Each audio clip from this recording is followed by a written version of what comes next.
The road to a championship is here in beautiful Spartanburg County, South Carolina, as we welcome you to Tiger River Park, the site of this year's 2020 USA Softball Junior Olympic Cup Championships. This park has been buzzing all week with 78 teams in 3 divisions trying to get to championship field. Well, here you are. And we are here on MLB.com in beautiful Spartanburg County, South Carolina for the Under-18 Junior Olympic Cup Championship game. And it features 2 prominent teams as always. The Windermere Wildfire 8-1 as they earn their way here, taking on LLG DPS 5-1 so far. Alongside the great national champion from Oklahoma and USA Softball superstar and staff member Destiny Martinez, I'm Dean Linke, delighted to be with you. And we've seen loads of talent in the 14U, 16U. Now we're seeing next level Power 5 players in this one. Yes, exactly. This game will be a lot more players who are preparing themselves to go to college. We have 18 and under, which is some girls who are getting ready to head out to college really soon. But yeah, we're going to see some top level talent just as we have before. It's just going to be a little bit more at a higher level. Take a look at the Windermere Wildfire lineup here. It'll be Warren, then Lipari, Fine, Ruskowski, Scalzo, Schick, Fleming, Morris, Atkinson, and Shannon in the circle for the Windermere Wildfire. And they will be going up against an LLG team led by Maddie Pleasance in the circle.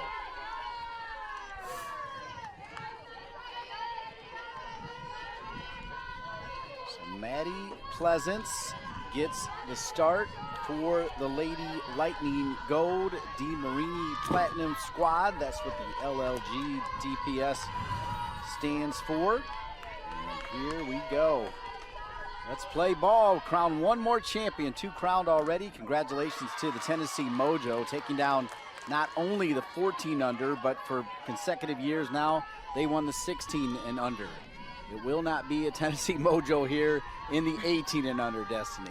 Right, we have had some tremendous talent come through. The morning game was at 9:30. We had a 16 and under game play at noon. Great talent. All 4 teams that have been playing so good. You see some great defensive plays, some great hits, great execution. But here we have some girls who are looking forward to get to their universities, just playing at a one step up.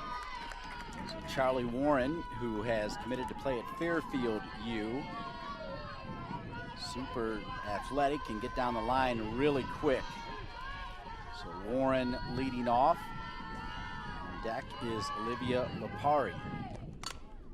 That's going to be a base hit, slapper base hit.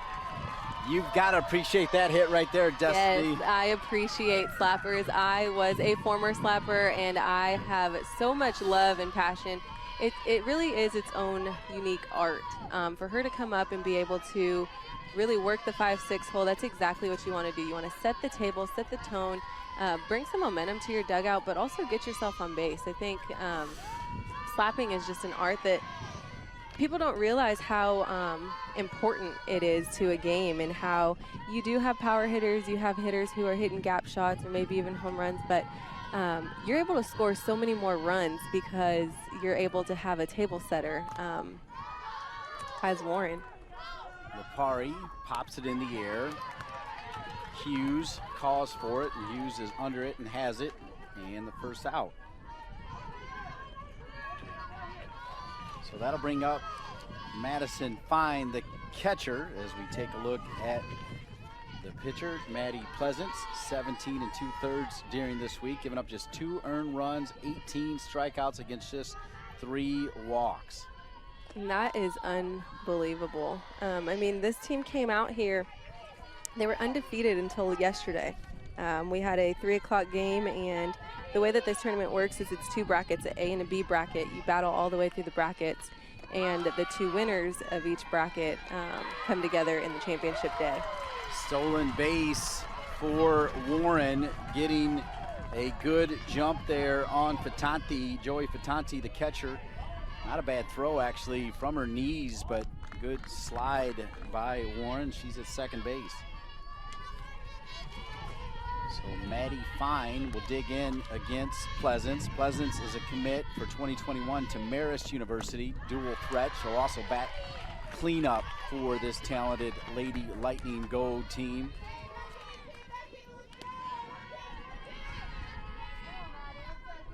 Back to the way that the tournament has worked, Lady Lightning has been able to, they were in the winner's bracket all the way through, lost one game yesterday, had to play an if game to get here today.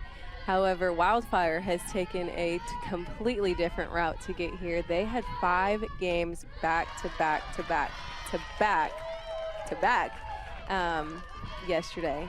And for them to come out, and they had a long night on Wednesday night. So to have them come out and get to see how much passion and grit these girls are getting ready to perform with, and they're so happy to be here. George Paulson, the top man for Windermere Wildfire, having a chat with the umpire.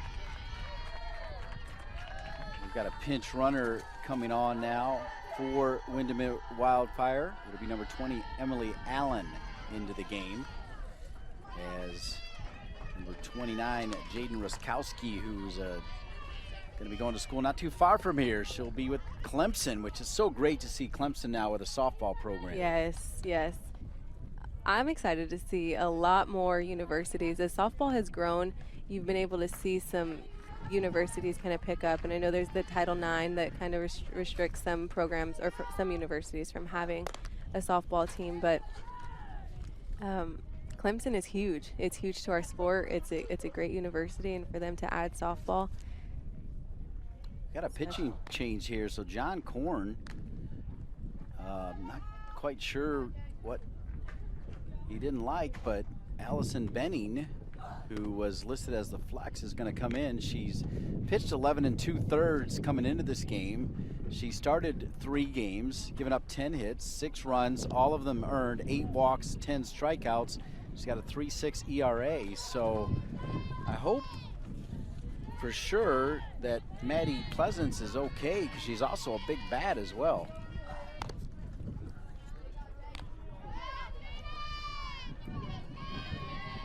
Yeah, I wish I could tell a story on why he made that change.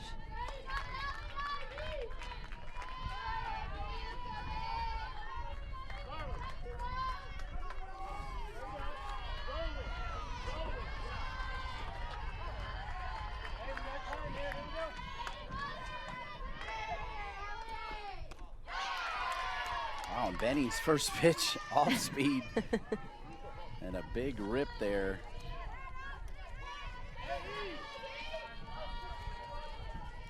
So interesting change here. So Pleasance is out. We're still in the first inning.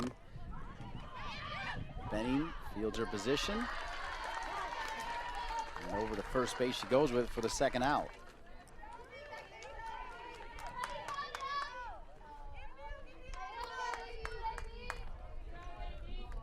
So that's going to bring up Lexi Scalzo, who's played in every game. She's got 7 hits and 28 at-bats, 7 RBI. She does have a triple and a double. She can fly around the bases.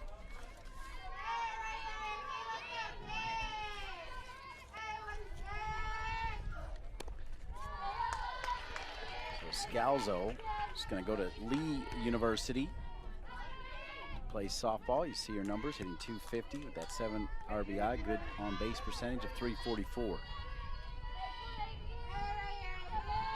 Runners at second and third. That was dirty. I've been able to kind of keep up with this pitcher and Pleasance, Benning, and you're really able to kind of see what they bring to the table, and they're very different. You're able to see a little bit different movement, different mechanics out of Benning. And just being able to, she's a little bit slower, but being able to see how she really has to entrust in her movement because she isn't throwing as hard.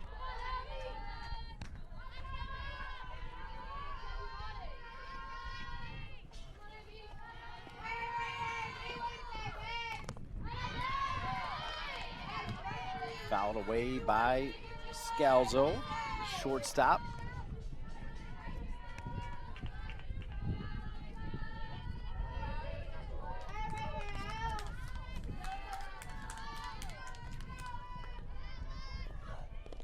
You can really see her grip on the ball. Lexi has a very strong, it's almost like her whole hand is kind of underneath the ball. She's gripping it very differently than what we've seen so far today from any pitcher.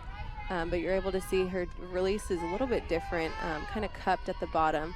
So I think that takes off some speed, but it produces a lot of movement. And there's a strike 3, and Windermere is going to leave 2. With LLG coming to the plate in the bottom of the first of the 18 and under USA Softball Junior Olympic Cup Championship game. As we take a look at that last strikeout coming in relief here, Benning. As you watch her cup that hand, and it really seems to drop, but with the speed that's being taken off as she's cupping underneath the ball, you're really able to see the hitters kind of buckle. She's going to be tough to hit.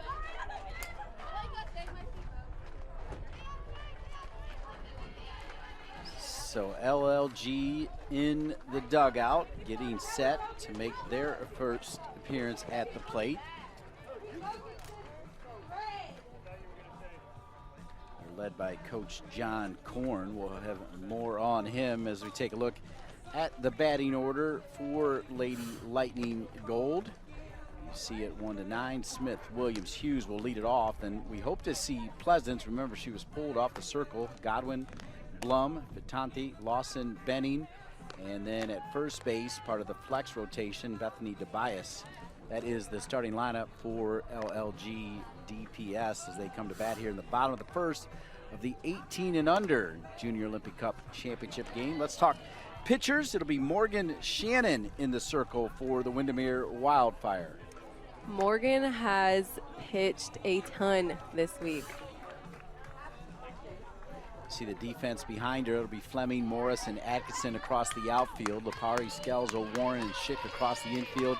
And Fine will be part of that battery mate with Shannon. Go on about Shannon, please. Yeah, she has worked her tail off this whole week. I mean, to get through 5 games, I know she threw, I don't know the exact amount of innings, you may have that, but she has worked her tail off, getting her team here today. Yeah, 51 innings to be exact coming into this game.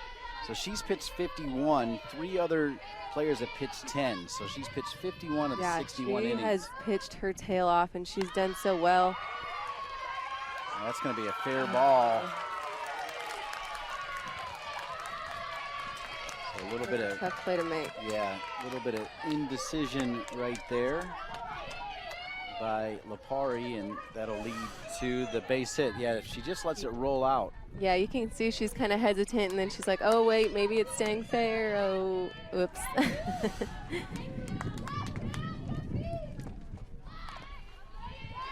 is high.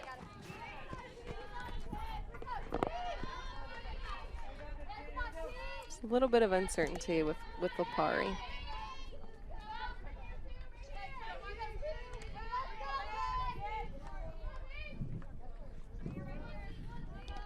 Shannon, another bunt, and another fair ball, and another base hit as Lipari has been victimized twice here to start.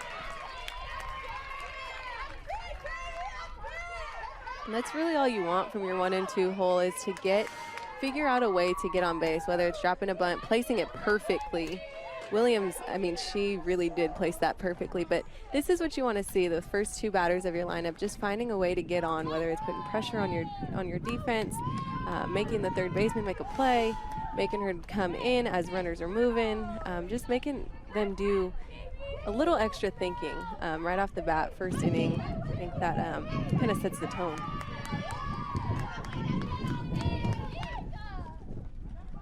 So how about this? We saw LLG have a long meeting, then actually make a pitching change. Now another long meeting here. I mentioned John Korn. This guy's all in. I mean, this guy was an elite level slow pitch softball player who really had a dream to be in Oklahoma City as a player, and that spawned his dream now to coach softball. Yeah, no, that's awesome, and we love to hear those kind of stories. We want to provide opportunities for everybody to be able to play at the Hall of Fame Stadium. That's why we have slow pitch fields. Our stadium is technically a slow pitch field. I'm not sure if anyone really knows that, but the bleachers that are brought in are portable, so for the World Series. So we have 4,000 additional seats that are brought into the Hall of Fame Stadium to host the World Series. But initially, that is a field that we want to have everybody, give everybody an opportunity to play on. This time, Lipari was able to make the play over at third base, as that's a big out of Hughes. And it's interesting to see what Coach Korn may have scouted with Wildfire and understanding, because it seems like he is really focused on making the corners make a play. I mean, the first three batters, it's kind of rare to see the first three batters all turn around to bunt. But if it works, hey, maybe he knows something that we haven't learned yet. So good to see Maddie Pleasance is fine. She just is out of the circle, but she's still batting cleanup. Off-speed pitch from Shannon, and she looks at a strike.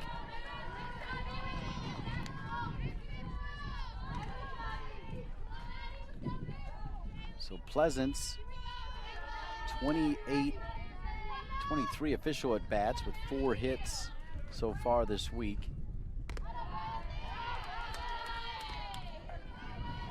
But Shannon's not afraid to go back-to-back off-speed.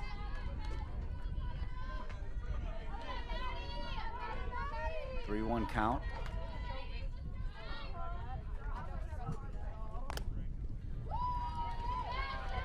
Way out in front of that one.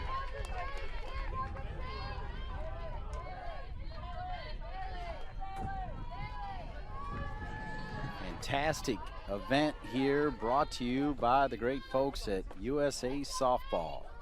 The 2020 Junior Olympic Cup. 2 winners already celebrating, both from Tennessee Mojo. And now the 18 and under championship game.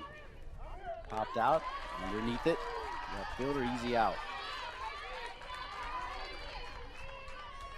That was Fleming tracking that down. Chrissy Fleming out and left. Kiki Morris in center. Bryce Atkinson out and right, the outfield for the Wildfire.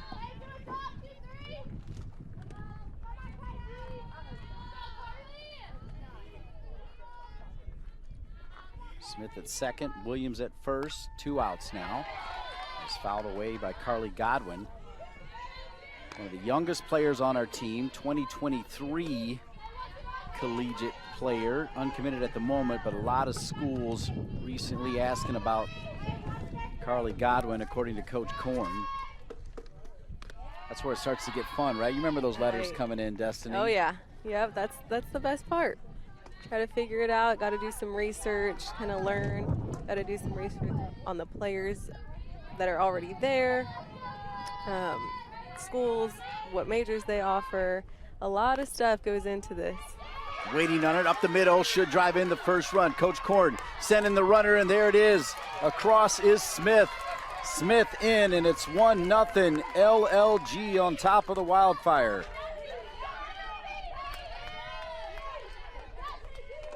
What a great execution play, just trying to keep the ball down on the ground and understanding that the pitch you get is basically what you got to do what you got to do to keep the ball on the ground. So if you realize, and it seemed like she realized a little bit late there that she could work with that pitch, get that up the middle. Late decision, it worked. I like that breakdown, and I like that shot, because indeed she was out in front, and she was able to keep her composure, stay with the ball, and drive it up the middle. As Emily Blum, hitting 158 with 3 RBI, steps in. She's got power though. Check swing there, 1 bounce though. Go over to first base, get the easy one, but not before LLG has a 1-0 lead through 1. 18 and under Junior Olympic Cup championship game. USA Softball is the national governing body of softball in the United States. With over 100 national champions crowned each year, Get in, you gotta get here, you gotta get here, you gotta get here. USA Softball offers competitive and recreational softball for all ages. Find a USA Softball event near you at usasoftball.com.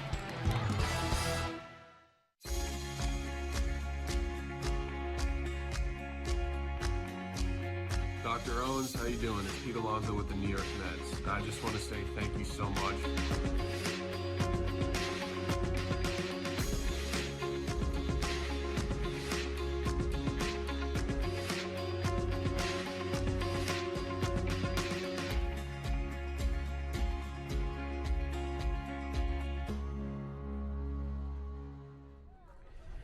Can't get it done without great umpires. You see Anthony Small from Lakeland, Florida. 20 years he's been an outstanding umpire, and he gets the call behind the plate for this 18 and under championship. Brian Smith from Lansing, Michigan, over at first base. And Tatum Stolding, who hails from Lake Dallas, Texas, over at third base. And in the crowd, you can see the red shirts. Those are the umpires that have got it done here all week. Flawlessly. That's the word I'm going to go with. Yes, perfection. Yes. We have had some phenomenal umpires. It's a process to be selected to come to this event. You got to be working within your local association and then nominated to be at an event as prestigious as this one. So thank you to all the umpires who are in attendance. We appreciate you guys, and again, we can't play this game without you. So appreciate all you guys do for us.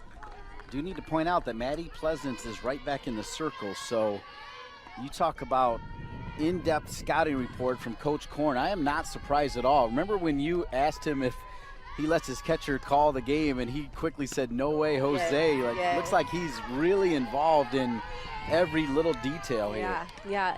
When I asked him, his pitchers, or his catcher, he had great things to say. So I went ahead and asked, "Hey, does she call the game?" And he was like, "No."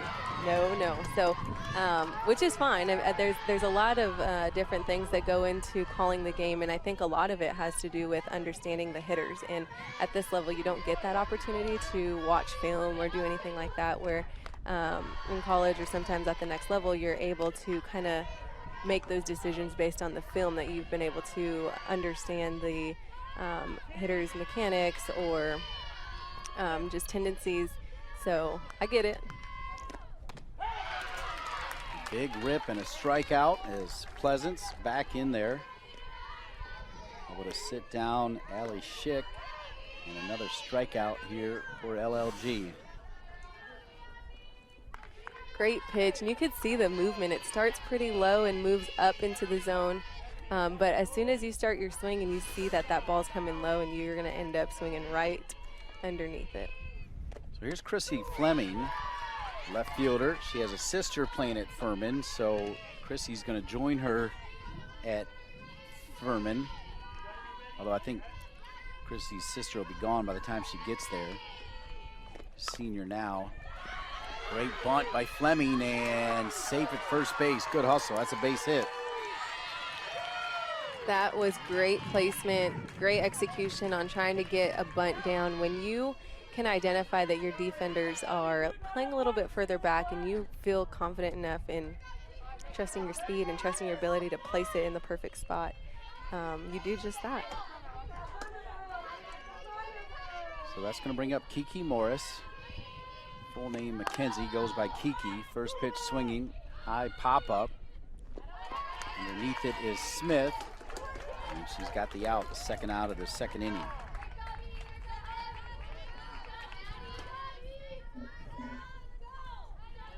So that's going to bring up Bryce Atkinson, who is committed to Murray State. Been with this team for 4 or 5 years. She and Mariah Rodriguez. Atkinson, a former leadoff hitter, tore her ACL last year and got back playing on the fall, getting back into it. These young women that overcome ACLs in sometimes 6-7 months, just amazing. Yeah, it's incredible. I mean, some of these athletes are playing through, and like we saw last game, we had to have a injured player play at first. But even, I don't know if are you really fully healed a year into it? Runner going and safe at second. Stolen base for Fleming. Yeah, you're not totally back, and yet they grind it out and get out there. And maybe you're fully released, but being confident enough to just get right back out with no problem. Like, didn't skip a beat. It's incredible. Pleasance started the game after discussion. Benning came in, and Pleasance came right back out in the circle in the second inning for Coach Korn. And LLG. Atkinson behind 1-2, and trying to paint the corner there was Pleasance. That was a good pitch.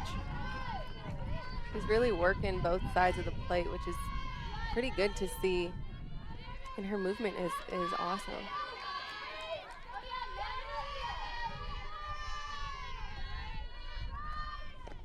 And a strikeout, 2 strikeouts in the inning for Pleasance. LLG coming to bat in the bottom of the second with a 1-0 lead in the 18 and under championship game.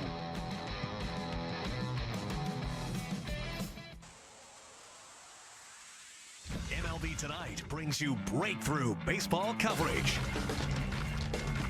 with highlights. Oh, what a play! He made the catch!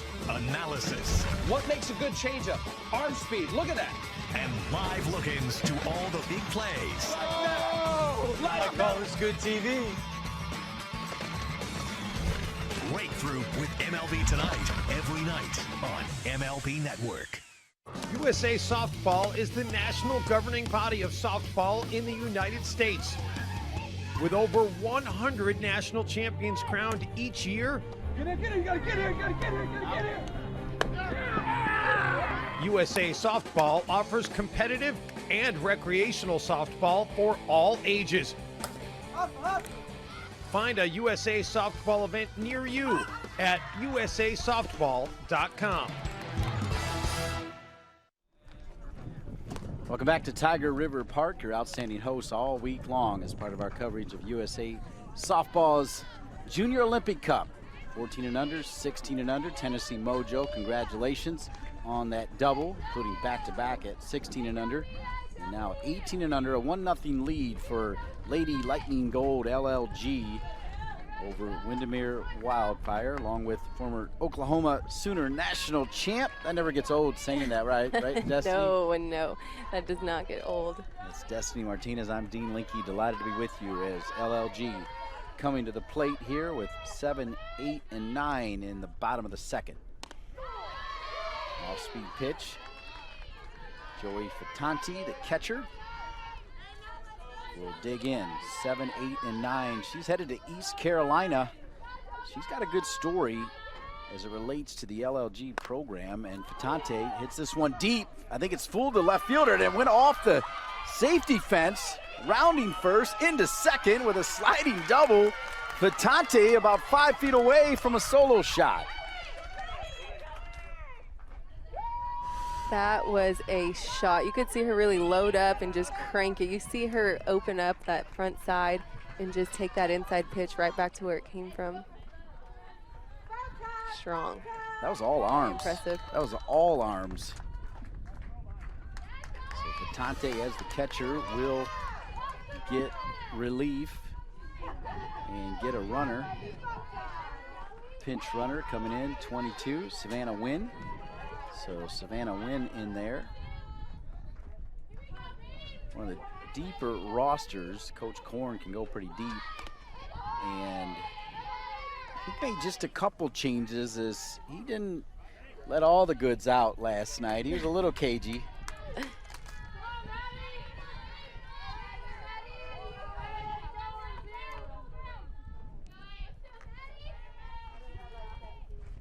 Maddie Lawson.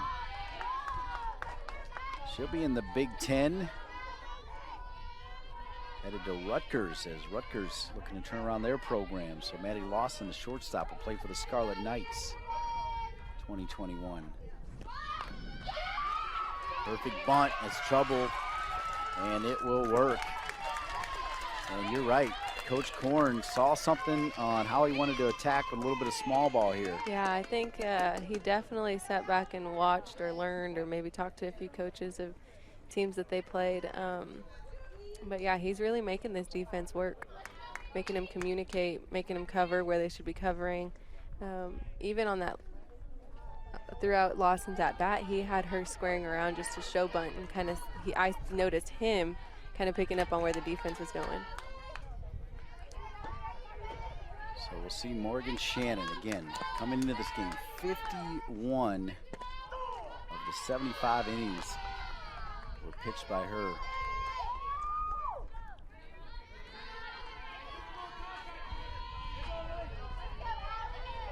Allison Benning, who we saw come in the circle in the first inning for Maddie Pleasance, and then she went right back to first base as part of the flex.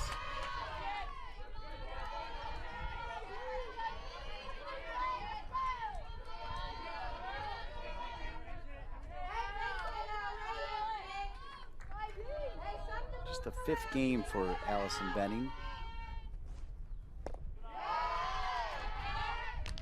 Throw down to second. Maddie Fine, pretty good catcher for the Wildfire.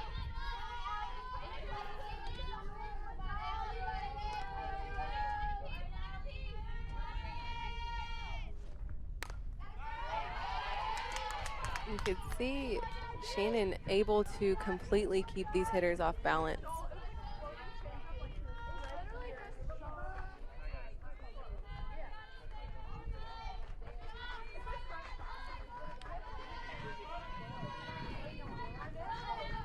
Still looking for an out though. Runners at second and third. LLG trying to add to their 1-0 lead. Allison Benning stays off of it, now 2-2.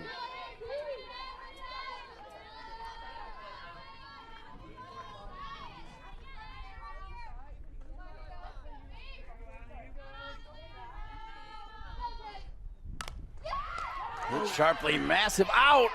Close at second. What a great play by Warren, just being so alert and making sure that, hey, if we can get this other one, let's try it. But also great job by Skelto making sure that she's there to cover a play like that. Very, very quick reactions, smart play, very alert. Charlie Warren, second base with the out. And that'll start the order over in our second look at Smith, who's got the only run of the game so far. Leadoff base hit, bunt, and she came around to score.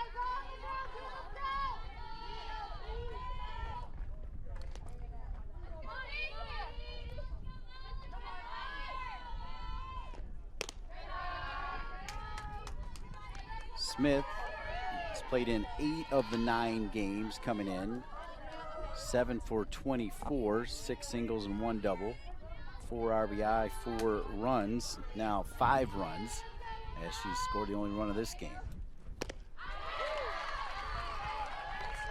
Shannon out in front, 1-2.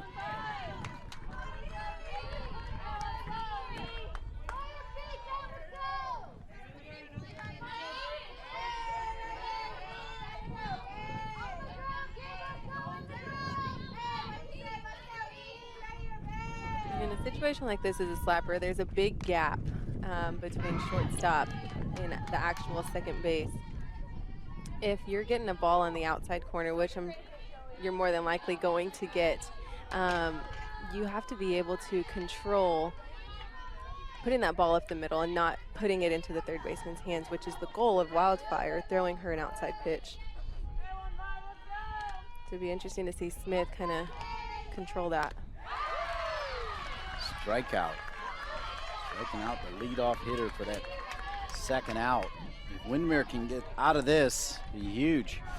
You could see her kind of open up a little bit too. As a slapper, you want to stay closed as long as you can and kind of keep your body facing third base as long as you can. That way you can work through the gaps on the left side of the field. So you could see she kind of opened up and didn't really let that ball travel deep enough. Way out front pretty early.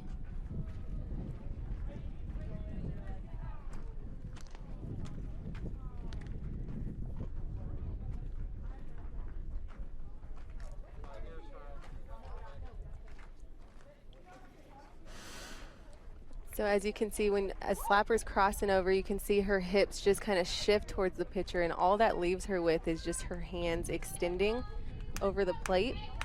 And so with her hands extending over the plate, she's already at a disadvantage with wherever the ball, if it moves, even if it doesn't move, you're taking a lot of the barrel and strength out of your legs, and kind of opening up towards the pitcher is going to pull you away from any opportunity of hitting something over the plate.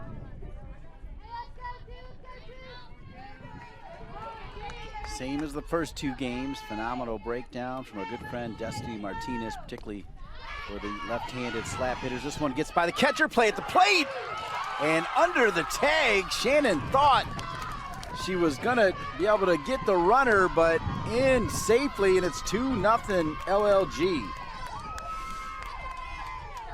Really tight play at the plate, little bobble, but oof. What do you think? I don't know. We've had some close calls. Yeah. So I don't know. It didn't look like she had full possession. Savannah Wynn, the pinch runner, scoring that second run.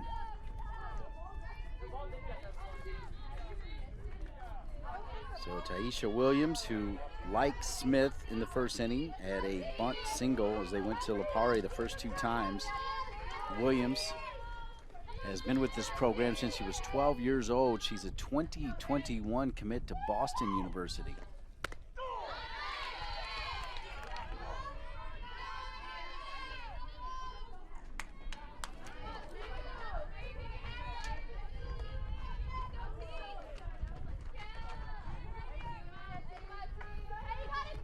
Williams has played in every game. Pitcher's got it quickly, but not before one more comes across through two. It's LLG 2, Windermere Wildfire 0, 18 and under USA Softball Junior Olympic Cup. USA Softball is the national governing body of softball in the United States. With over 100 national champions crowned each year, USA Softball offers competitive and recreational softball for all ages. Find a USA Softball event near you at usasoftball.com. 61% of Boys and Girls Club kids rely on free or reduced breakfast and lunch at school. And with schools suddenly closed, families and communities across America are struggling. That's why Boys and Girls Clubs across the country are stepping up to help feed their communities. We're doing whatever it takes to help families get through this crisis, but we need your help. Support your local Boys and Girls Clubs. Visit bgca.org/relief fund.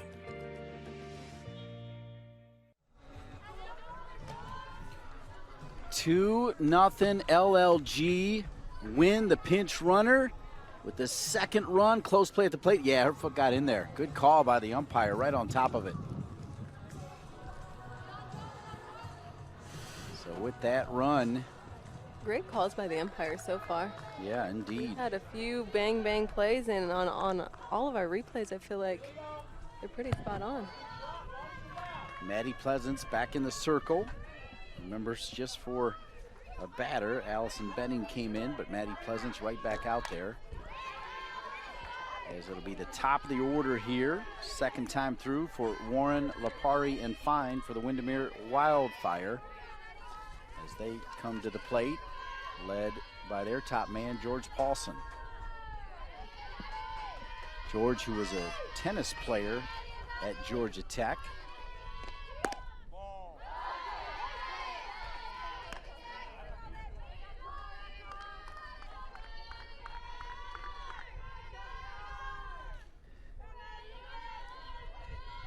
Tanti does a nice job framing behind the plate.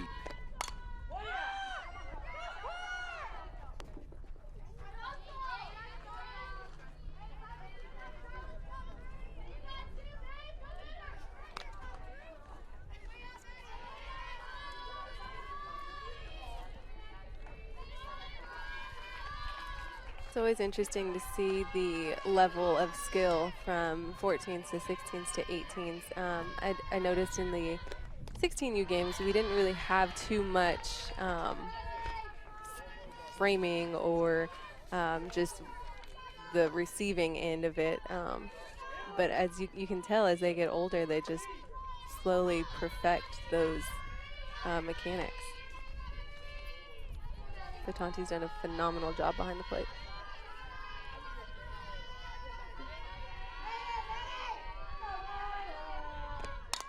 Warren, 1 for 1 now, 1 for 2 as Bethany DeBias in there at first base, calling it the whole way. So 1 up, 1 down here for the Wildfire. Way to take charge by DeBias, just making sure right off the bat, hey pitcher, I got it. Making it really loud and clear that she's going to come up and take over that ball. Lipari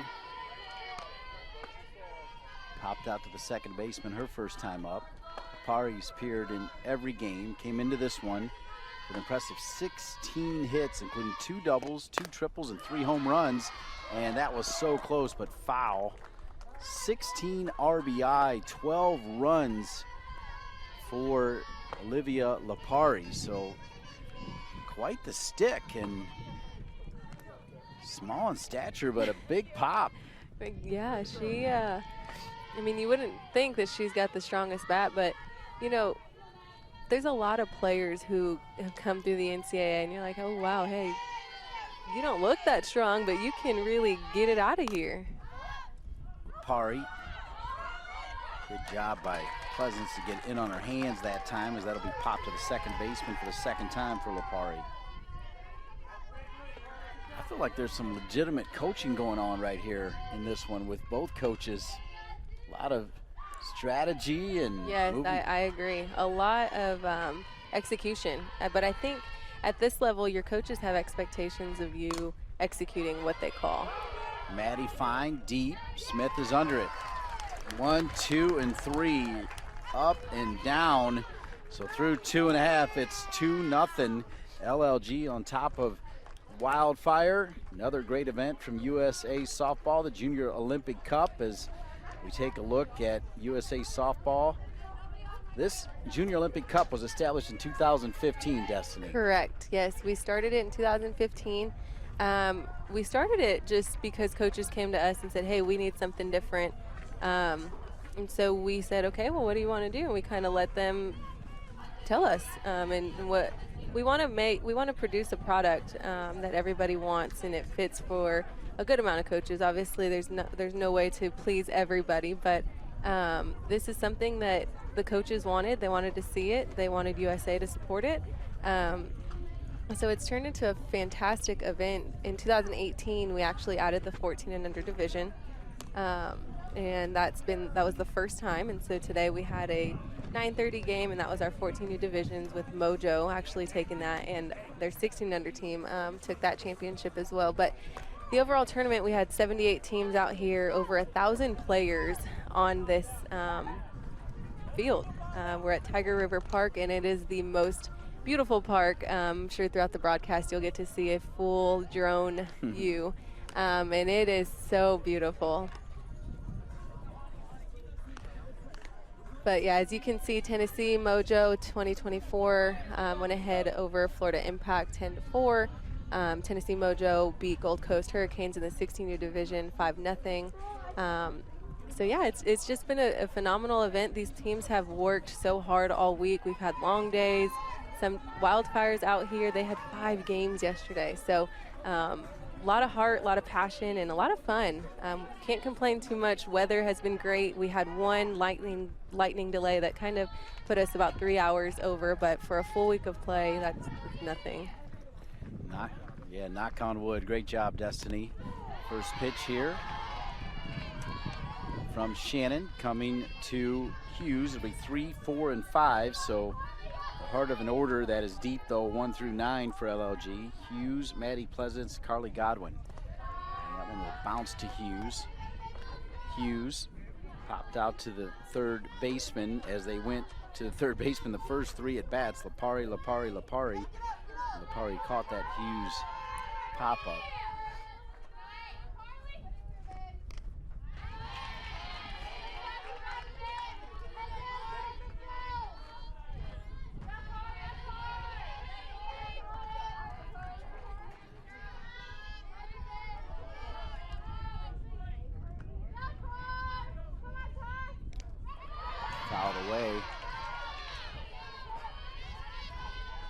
It does look like they've made a change. Mariah Rodriguez is now in at third base for Coach Paulson and the Windermere Wildfire. So Rodriguez now at third.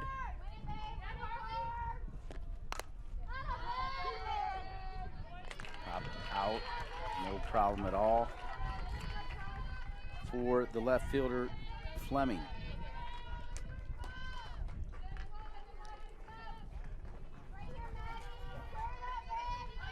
Maddie Pleasance flew out to Fleming her first time up back in the first inning, 0 for 1.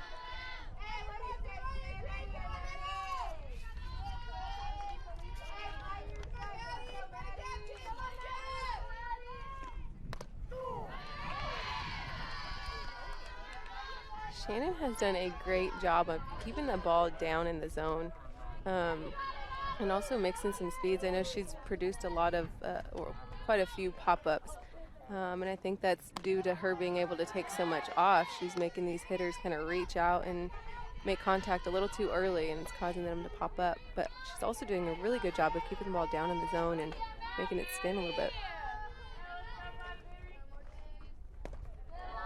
Pleasant stays off, almost as if she knew what pitch was coming that time from Shannon.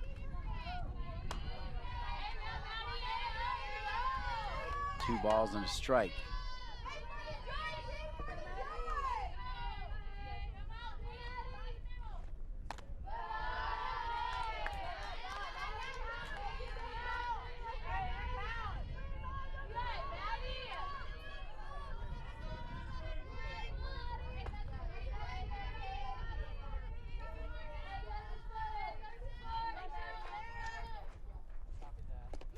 Pitch and a walk for Pleasance, and a one-out walk will bring up Carly Godwin.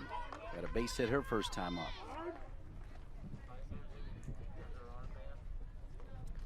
Yeah, so you can see here with Shannon on the mound, her armband. I mean, it's an interesting thing how the game has changed so much, just based on signs and how signs started, and now looking at most of the teams in the NCAA and out here, you see a lot of these armbands. And what these armbands tell you is the pitch that's coming. So on defense, it's always nice to know what pitch is coming. That way you can kind of prepare. So for instance, if we're getting ready to throw an outside pitch, more than likely the right side of the field should be expecting the ball, and vice versa. If it's coming in, you kind of want to know that so that you can prepare for an inside pitch being driven down to the left side of the field. So it's kind of interesting to see how times have changed, and everybody's looking down at their armbands to see what pitches come in, where before.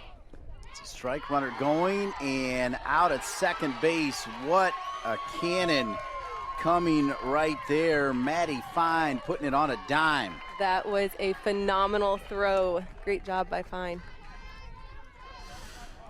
You could see her transfer was really quick too, and throwing from her knees, making that perfect throw, just handing it over to Scalzo. Make a perfect play.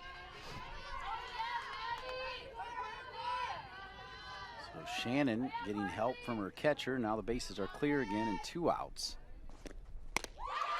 Make it 3 with the strikeout. Let's take a deeper look at this incredible facility. Tiger River Park, special place indeed.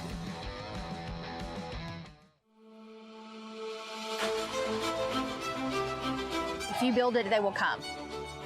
I've never seen anything like this. We love the complex, and that was one of the main reasons we wanted to get back here this year. This park is really cool. This is what they live for. Yeah, it's beautiful.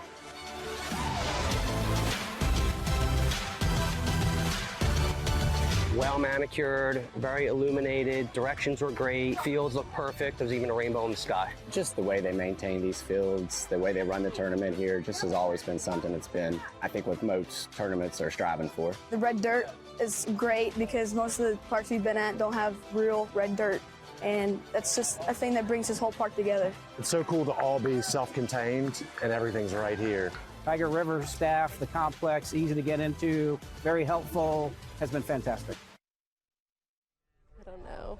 Great look at this incredible facility through that videos. We welcome you back here to Championship Field. It's the 18 and under USA Softball Junior Olympic Championship game. And from center field, we say hello. Dean Linke, great to be with the Oklahoma Sooner national champion, USA Softball's Destiny Martinez. And we've got a special guest, Kristen Hawkins, the Director of Sports, Tourism and Development for Spartanburg County. And Kristen, let me just say, wow, this place is incredible. Well done. Yes, we are really excited about hosting the USA Softball Junior Olympic Cup here in Spartanburg, South Carolina at Tiger River Park. It's definitely one of the most prestigious events in the country. You guys have done such a wonderful job. Can you tell us a little bit about the process of hosting this event?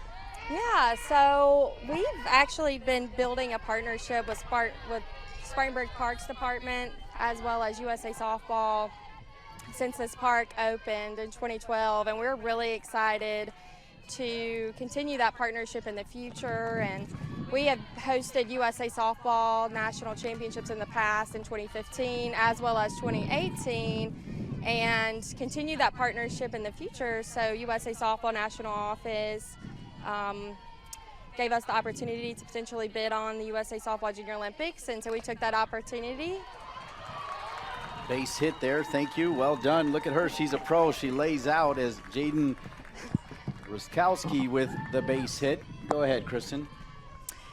So we've been able to, like I said, partner with Spartanburg County Parks Department as well as USA Softball in order to host the Junior Olympics here in Spartanburg. We actually hosted in 2019 and was able to secure 2020 as well. So it's been a great opportunity for Spartanburg County and the state of South Carolina. Yes, that's awesome. So can you tell us a little bit about the economic impact that these events, and you can even go back to 2015. I don't know if the Gold and JO Cup bring a different type of impact, but can you elaborate on that a little bit? Yeah, so the USA Softball Junior Olympic Cup, you have more teams traveling from other states outside of the Southeast, and even with the Nationals, there's teams coming from all over the country, but Junior Olympics has a massive following all across the U.S., and so there's a lot higher of an economic impact in our community that we have seen. Last year, we actually projected that there was a $7.5 million in economic impact in our community, so it's definitely got a huge impact, and our community is so forever thankful. That is so awesome. What about your preparation for this event? Yeah, so we worked with... Got a lot of exciting things happening right now. Yeah, out at third base, we got 2 hits here as we've got the great Kristen Hawkins joining us, but 2 hits and then force out at third base. So making some noise is Windermere Wildfire, but they've got runners at first and second out with 1 out, and Fleming coming to the plate. And when we get a chance, we'll get back to Kristen Hawkins to find out more about this economic development. Right now, the development is on the field for Windermere, but go on, Kristen, because that's exciting news. Yeah, so as I mentioned, USA Softball Junior Olympic Cup projected a $7.5 million in economic impact in 2019. We anticipate that economic impact to be just as high this year. And like I said, we are partnering with Spartanburg County Parks Department.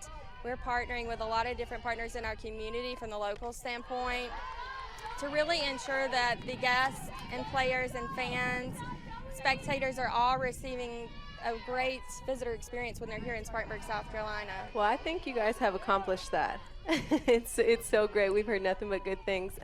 Just one more question about the preparation. What all goes into it from your side? I know we talked to Kevin just from the Parks and Rec side of staffing and all of that, but what goes into it from your end? From the CVB standpoint, so the Convention and Visitors Bureau, also known as Visit Spartanburg, we focus on helping, recruiting these events to Spartanburg to generate an economic impact, and we want to create that visitor experience. We want to communicate with the national office, with USA Softball and Spartanburg County Parks Department on the planning, from the hotels to the event logistics, as well as the host hotel and Wow. events that are tied into this event in general. Yeah, so it's a lot of planning, a lot of communication. Yes, a lot goes into it. I mean, you guys have really done a really great job. We're so happy to be here, and we'll see what other events we can bring out to Spartanburg. Well, we love partnering with USA Softball, and we're happy to have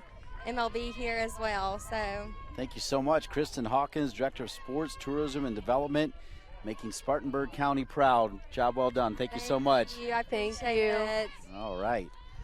Great energy, as always, from Kristen Hawkins. And, boy, whether it's the drone shots or even that video before she came on, this is indeed an impressive place.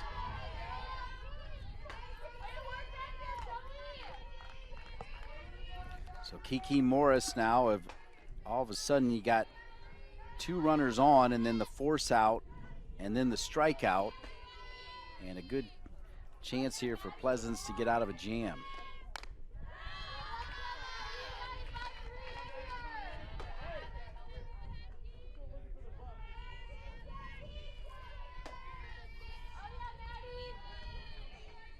(2-0) LLG, the home team, on top of Windermere Wildfire, top of the 4th. Jayden Ruskowski started off with a base hit, and then Lexi Scousel had a base hit. And then Rodriguez hitting for Schick. Fielder's choice, forcing the out at third. And now the walk, so bases are loaded after the walk to Morris. So moving over to third is Ruskowski. Mariah Rodriguez, who had the fielder's choice, will slide over to second. And that'll bring up what we thought was going to be Bryce Atkinson, but it looks like there's going to be a change here. So going to the bench, trying to answer the bell, down 2-0. George Paulson is going to go to the bench and bring in Dylan Anthony, who's appeared in 10 games, has had 10 at-bats, 1 hit. She does have an RBI and a couple runs, and now an opportunity for Anthony, who's going to play collegiately at Stenson. She had a pitch hit home run yesterday, can play either first base or third base, and we may have this switch again. So once again, they're switching pitchers. So Pleasance is going to make way for Allison Benning. We saw this in the first inning, and now we're going to see it here again in the top of the 4th. I'm excited to see what Benning can do. We didn't get to see too much of her.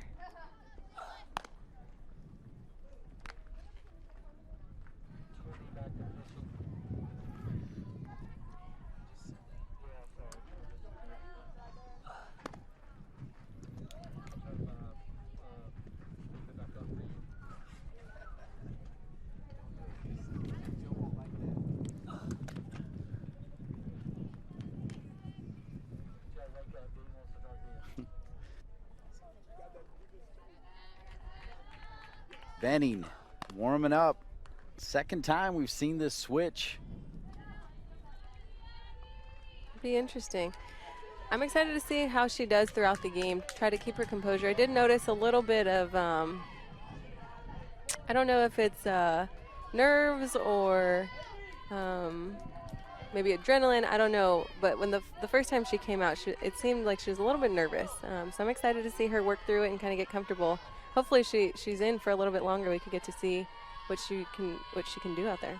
Pinch hitter Anthony facing Benning. Bases are juiced.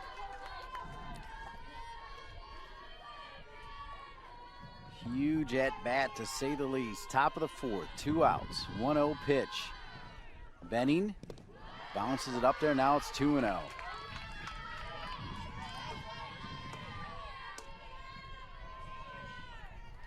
It's clear Coach Korn made a decision who and what players Benning was going to pitch to, because the minute they made the change, they went to Benning, who with 2 balls is able to get his strike across.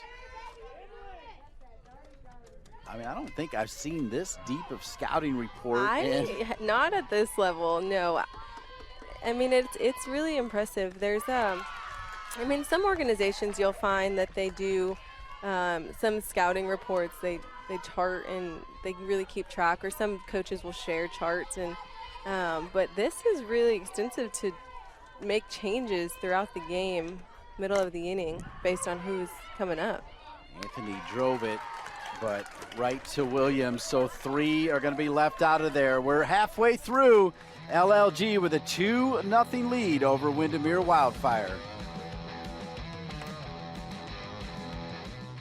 Spartanburg, plenty of restaurants, plenty of places to go. It looks really, really like a nice town. It's a beautiful park. There's lots of space, the playgrounds for all of the kids that are not playing, picnic areas. I mean, it's just maintained, well landscaped, beautiful. It's really kid friendly. Like there's like a playground over there, and then there's a splash pad.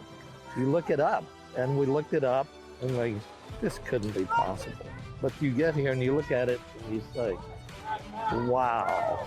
It's definitely in the top, definitely really high up there. It's top. It's right up there, if not one of the best. I mean, it is a very, very well-kept facility, and I love it. It's just amazing. Love it, love it. Beautiful. One of the prettiest parks I've ever been at.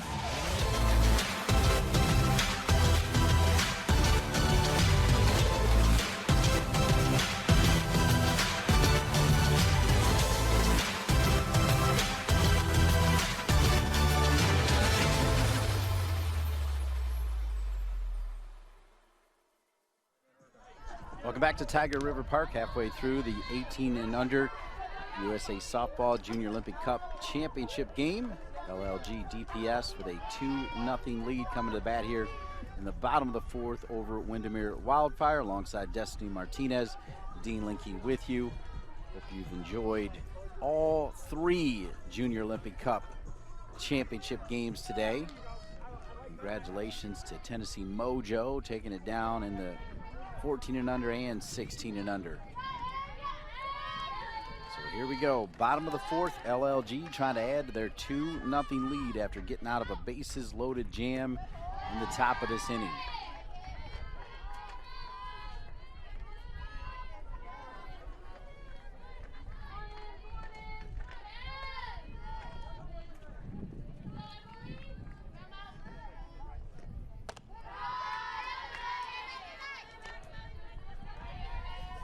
Blum, 0 for 1.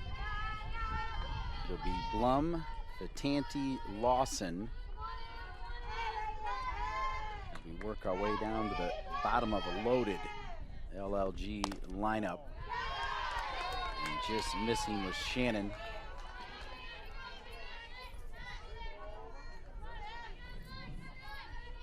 Shannon is at the 50 pitch count.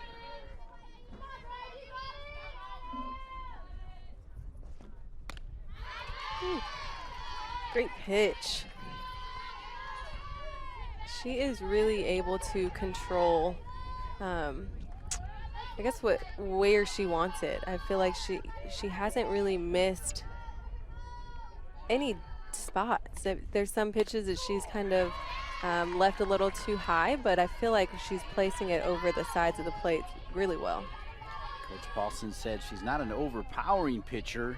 She's got enough speed to be dangerous, but her best pitch is her changeup. You'll see a lot of those tomorrow. I think we saw one on the first pitch of the game even. She's going to play at St. Leo, and she'll walk Emily Blum, so a leadoff walk for Blum. So that'll bring up Joey Fatanti, the catcher.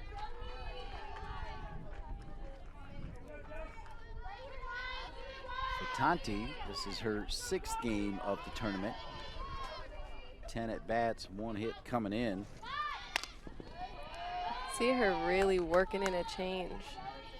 I don't think I've seen an at bat, maybe if a hitter had like a hit first or second pitch, but the longer at bats that she's thrown to, I've seen her mix in a changeup. Fatante almost went yard her first time up, went off the safety fence. Now she'll lay down a bunt, perfectly executed. Rodriguez comes forward as they move Lapari out of the hot corner, put in Rodriguez. She'll get the out. Moving over to second is Blum. This is just a perfectly placed sacrifice bunt, just really sacrificing yourself, doing what you got to do to move that runner over and put her into scoring position. Great job. I don't know, though. I'm going to have to talk to Coach Korn about that, though. Just in the sense that Fatante blasted one off the fence her first time up, right? True. Let her rip it. True, but you got to be able to do whatever your coach needs at the time. Absolutely. So. He's the boss. Make no mistake. Versatility is key. He's going to make another change. As nice look here at Coach John Korn. As we mentioned, big-time player. Played a little baseball, but, man, that guy, you talk about a guy who was an elite-level softball player. It's him, and then he got the bug, and he and his wife are all about it. In fact, Fatante, who just got out, she actually was with his wife's LLG program in Minnesota and moved down here. Now she'll be going to East Carolina. So you talk about keeping it in the family. Right. There's so many different stories, and I mean, it's very unique if we can break down his roster, and there's girls from all over the place coming to play for his team. And I think that just shows a lot of commitment from each of these players, a lot of commitment from him, but also just being able to see the amount of talent. And these girls are not from the same areas. It shows that there's not much practice together, but that they're able to hold each other accountable and make it work when they do get the time together. So it had some really interesting stories about where they're all from and how they all ended up in this program. Tia Beckham will pitch hit for the aforementioned Coach John Korn. So Beckham comes off the bench, takes a look at that slippery off-speed pitch, in for a strike, and is behind in the count 0-2.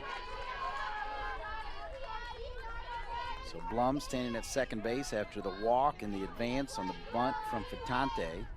Lawson gets pinch hit for by Beckham. So Beckham in there.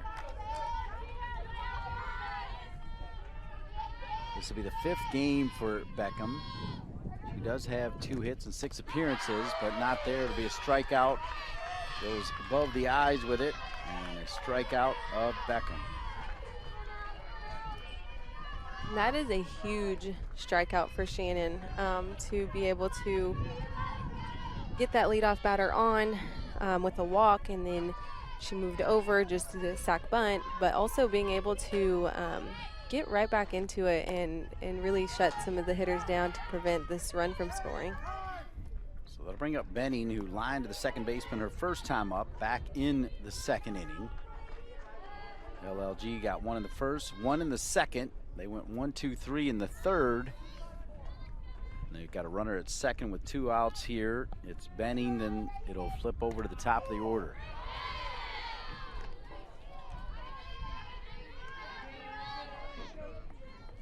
Nasty curveball.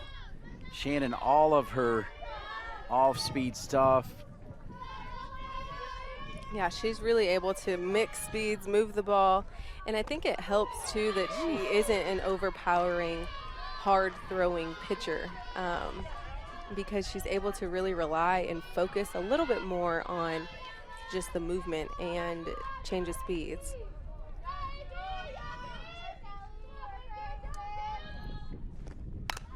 Back up the middle.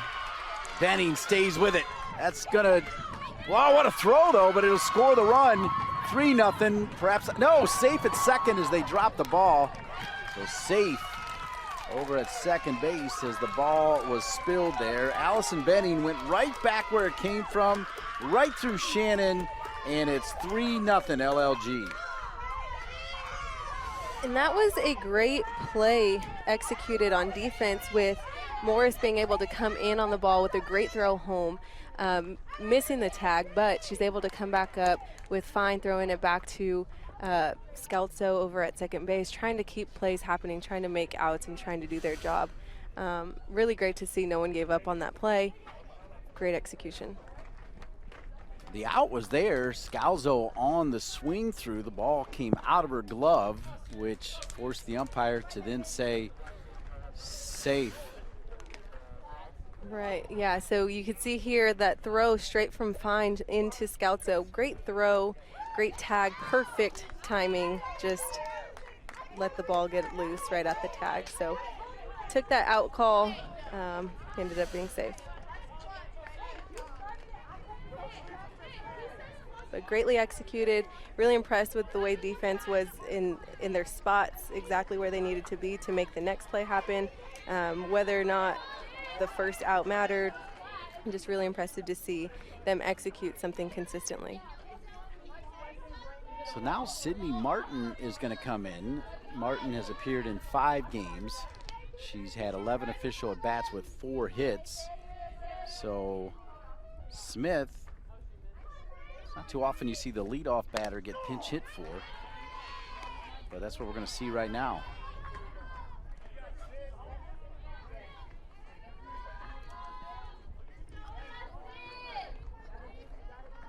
So Sydney Martin will get a chance.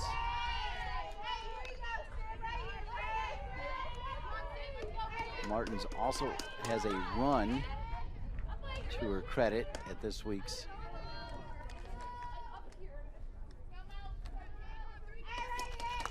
USA Softball Junior Olympic Cup. Right back to second once again. Throw back. Mine has a cannon back behind the plate. She's really able to make those throws no problem.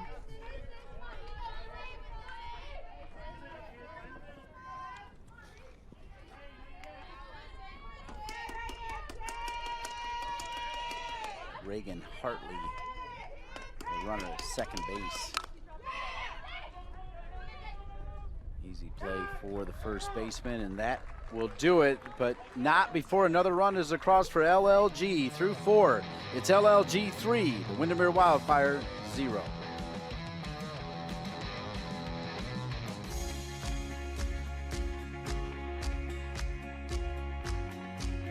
Dr. Owens, how you doing? It's Pete Alonso with the New York Mets. I just want to say thank you so much.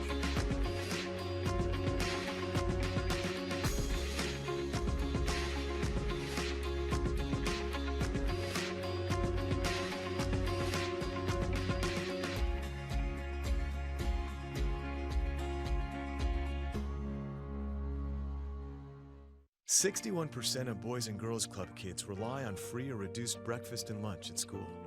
And with schools suddenly closed, families and communities across America are struggling. That's why Boys and Girls Clubs across the country are stepping up to help feed their communities.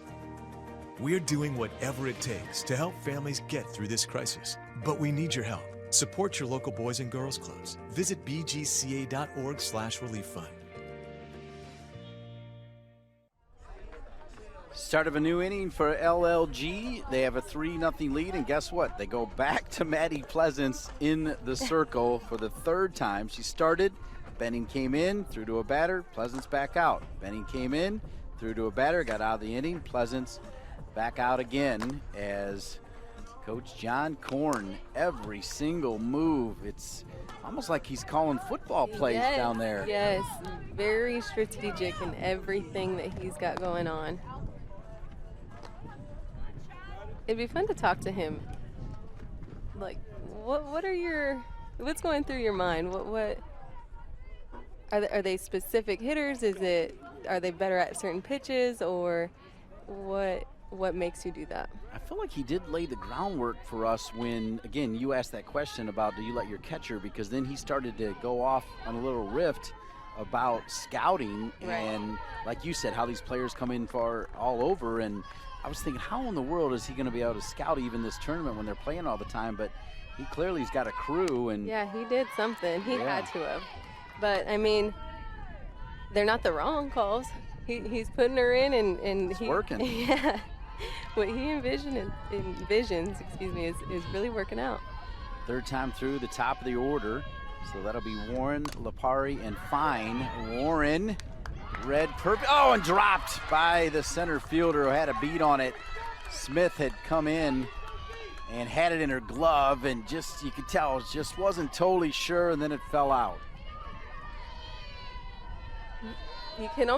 It almost looks like she thought it was going to get past her. She's coming in, and then she has to jump up and kind of make sure, and she's, don't have it after all. But great effort.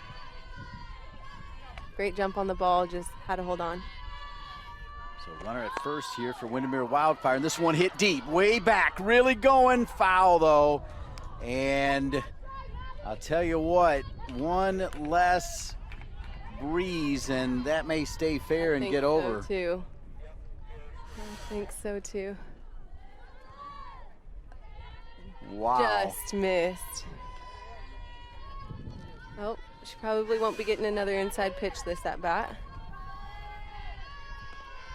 How about the pop right there coming off the Lipari bat? I told you about her numbers earlier, and she showed them there.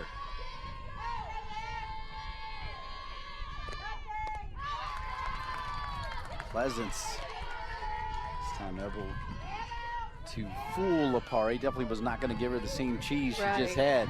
And you know, at this level, almost expecting a changeup, knowing that Pleasance does have a great changeup. When you fell off a ball like that and hit it that far, you can almost expect a changeup to come. 1 ball, 2 strike. What will she offer up to Lipari here? Lipari waits for it, little dribbler, foul. Carly Godwin at third, Maddie Lawson at short. Hughes over at second. Tobias, first base.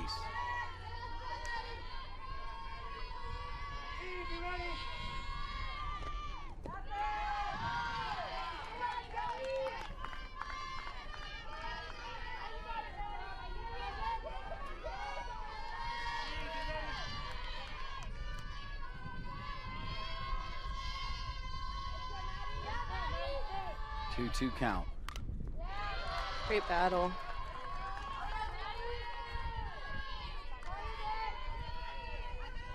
You know, throughout the whole day with all the 14s, 16s, and 18s, I haven't seen one at bat that they weren't battling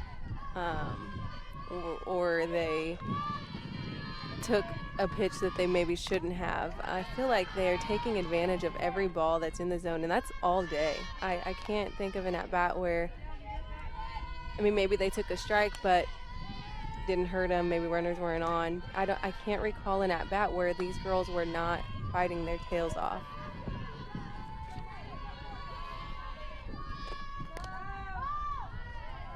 Phenomenal at-bat here from Olivia Lipari, battling with Pleasance. Future UT Chattanooga softball player, Lipari. Game-clinching home run in their game yesterday, and Lipari goes up the middle with it. Phenomenal at-bat, and runners at first and second. Here come the Wildfire.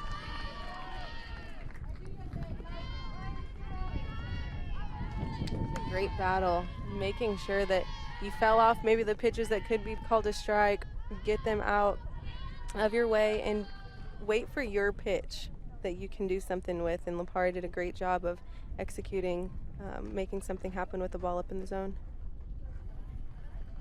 So Coach Korn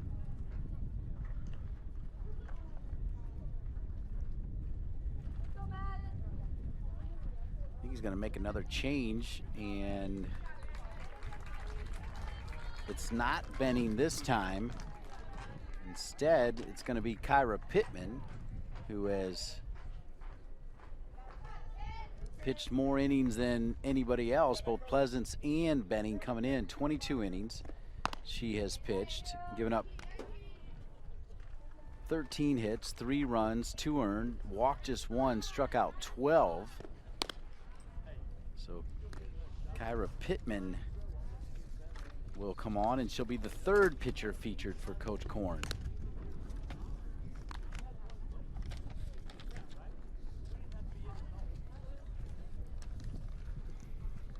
Pittman, a 2021 Maryland commit.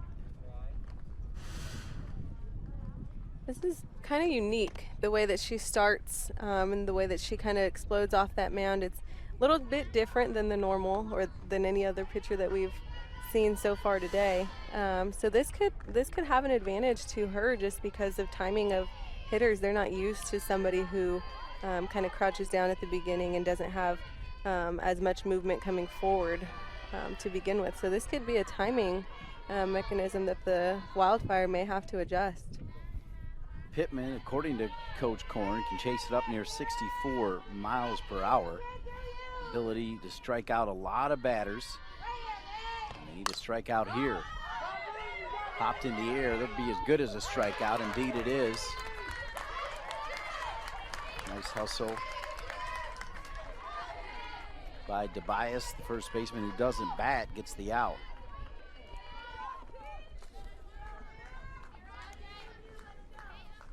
Wow, that's your number 3 batter that you got to pop up there after the pitching change. That's huge.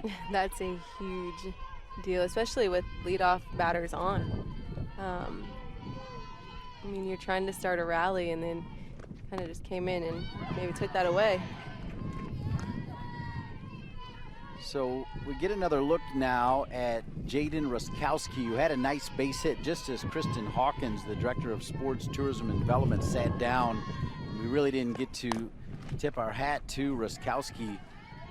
He was a talented hitter, batting cleanup. And she'll have a chance now to get, really, the Wildfire back in this game. Down 3, runners at first and second with just 1 out. Oh my, above her eyes. And you know, with speed that they haven't seen so far in the game, being able to lay off the rise ball is also going to be tough. If it's coming right at you and kind of starting at your belt and it starts to rise, it's going to rise a little too fast, and you may already be in your swinging motion as it crosses over the plate a lot higher. Strikeout there is Ruskowski, who hits the ball harder than anyone George Paulson has ever coached, does not get a chance there to hit it, and she's out.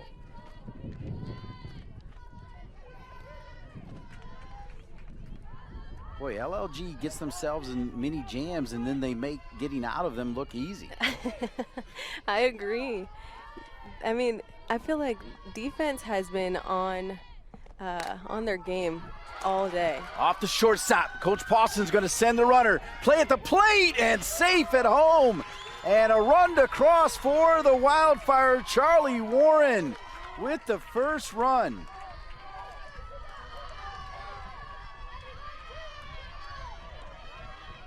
And that is incredible base running by Warren, just knowing, hey, 2 outs, 2 bases, it does not matter. She makes this play, I'm going regardless. So for her to be able to score from second to home on a ball hit shallow left, that's pretty impressive. Nice job to know that she needed to use the outside of the base with the hand slide as well. You talked about it, every level, those little things like that, right, knowing how you approach home plate. Yes. Yeah, as we see 14s and 16s, now 18s, you get to see the little things, whether it's properly sliding, because at the 14U division, that's the stuff that they're working on. That's the stuff, and now at this division, this is the stuff that they expect. You cannot be sliding into straight tags. You got to work around the catcher, make it impossible for them to reach you. Whereas in 14U, 16U, 14U is something that you're really learning and beginning to start your reps. 16U, you're getting a lot more reps in of those practices. 18U, you better know how to do that stuff. So it has been interesting and pretty fun, I think, for me to see the different levels of how the game kind of grows per division.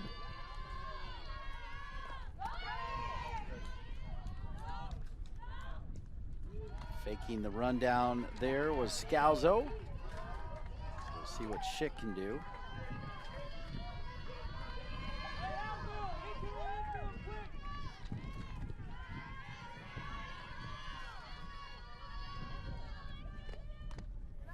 Oof.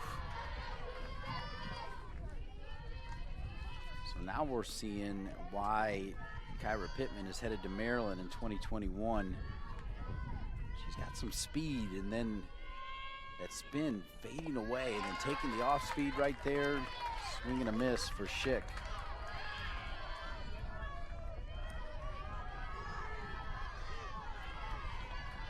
Allie Schick's played in every game.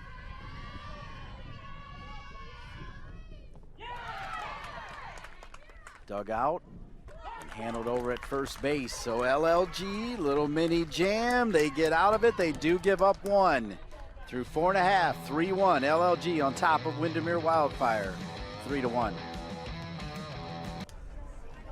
Bottom of the 5th inning at the beautiful Tiger River Park, Spartanburg County, Spartanburg, South Carolina, USA Softball 2020 Junior Olympic Cup, 3-1. LLG with the lead, and coming to the plate here, bottom of the 5th. Fans enjoying every second of this championship Friday on MLB.com, alongside Destiny Martinez, Dean Linke with you. And if you're Windermere, you want to try to keep it right here, 3-1. Yes, you do not want to let anything else happen, and I think he's done a pretty good job just with his changes on defense, and I think he's really trusting just what he knows about Wildfire. But of course, I think in this situation now is a good time to get some insurance, kind of get some more runs, and so that way you don't have much to worry about. But that's the man with all the answers right there, John Korn. He came out with a little bit of bite to him on that last pitching change, though, I will say. He definitely had the attention of his pitcher, his catcher, and the incoming pitcher. Williams looks at a strike. It's 1-1.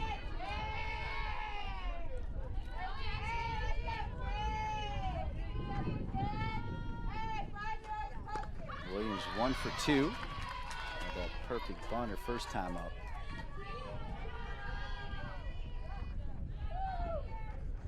LLG 3 runs on 6 hits, just 1 error. Got to be quick, and nifty little play. Yep. And on that play, as a slapper for Taisha Williams, her goal is to really work the left side of the field. Like we've talked about with slappers, you want to go 5-6 hole. So you were able to see kind of a shift with the shortstop coming in a little bit closer to third base, but trying to fill in that gap between third base and the pitcher. So she came in to try to make that play a little bit quicker. However, if you're getting thrown an inside pitch as a slapper, it's pretty tough not to pull it to second base. So having Warren kind of pulled in a little bit closer kind of helped with that play as well. Carly Hughes out in front. Not committed yet. Coach Korn saying Virginia, Florida State, Maryland, expressing some interest in that player right there, number 28.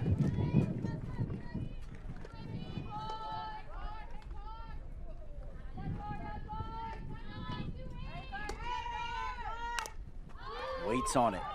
Drives it out to right field, and after a hesitation, coming forward, making an impressive diving catch, there's Atkinson out and right.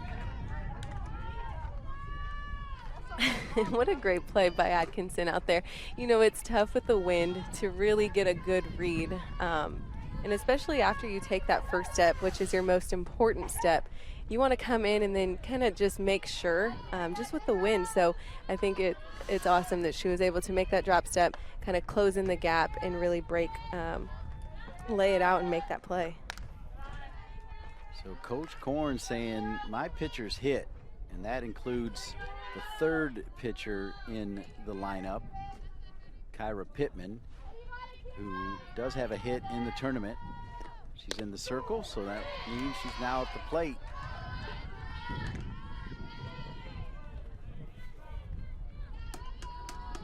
That was his direct quote, my pitcher's hit. And that's pretty important. In college, you know, that's always helpful. Obviously, you're going to get some really, really good pitchers who don't hit, but it's always key to have at least one that you can kind of keep in the lineup and keep on the mound. That just helps with the DP and the flex situation and all of that stuff.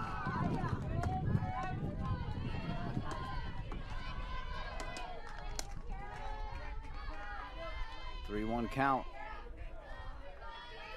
Shannon looks, got her pitch.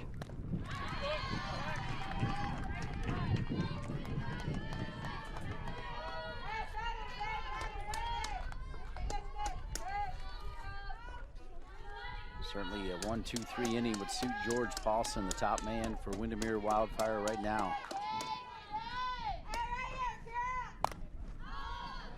Pittman up near her eyes and flies out. Indeed, a 1-2-3 inning. We're through 5. 2 innings away perhaps from crowning a champion with LLG on top of Windermere by 2. USA Softball is the national governing body of softball in the United States. With over 100 national champions crowned each year, USA Softball offers competitive and recreational softball for all ages. Find a USA Softball event near you at usasoftball.com.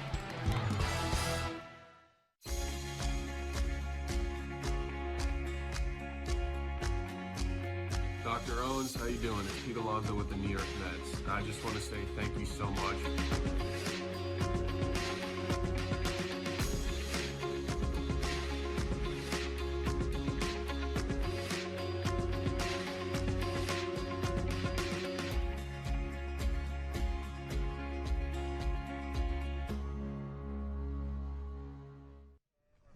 Here we come down the stretch, top of the 6th, USA Softball Junior Olympic Cup. 18 and under championship game.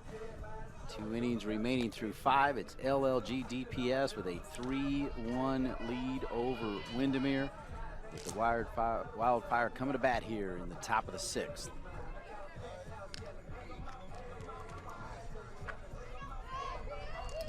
Destiny Martinez, they were able to scratch one across last inning. They need to put together another inning like that one and perhaps not leave so many runners stranded. Yes, they have left quite a few runners on, but I think it's going to be tough for them to really get an adjustment because we don't know when pitches changes are going to happen. So with Coach Korn over there for LLG, he's able to make these changes, and it's going to be tough for Wildfire to settle in. So Coach Korn going to make a change at first base as Tobias comes back.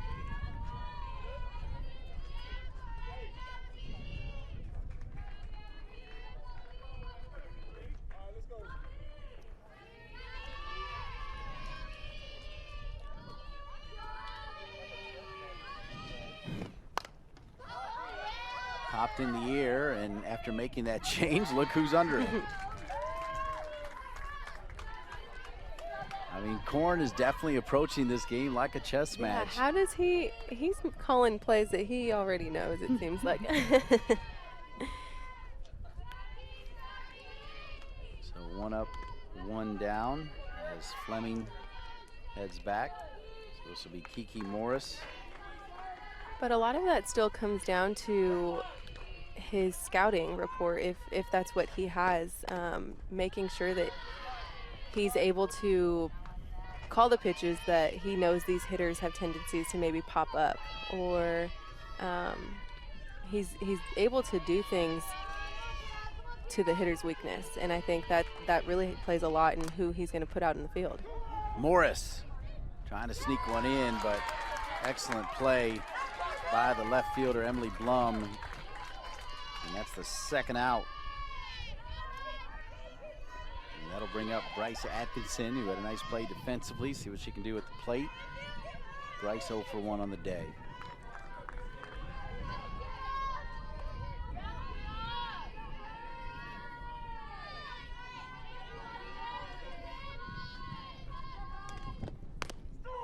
Ooh, what a great pitch. How hard do you think that was? That was coming 60 plus, I think. Yeah, for sure.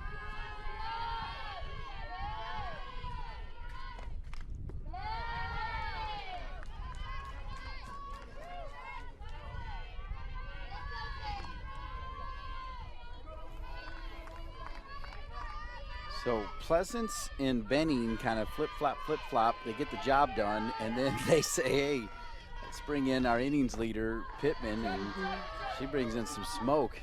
Yeah, she does. And I like that she really focuses on getting ahead in the count, and then tries to work in her other pitches. So 2 strikes on that one. went ahead and worked up the ladder with her rise. Well, it'll be interesting to see if she's going for an outsider change here.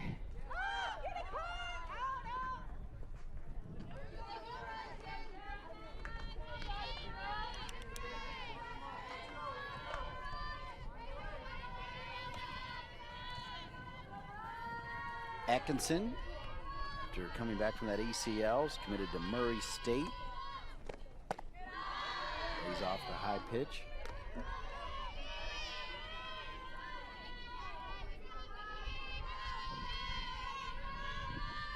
Pittman's ready to go. She essentially gave the single right there to Fatante to say, I'm ready. Fouled away. This is a great battle on both ends with her really working up the ladder. Atkinson being able to identify whether it's too high or maybe something she can foul off. Doing a great job on both ends.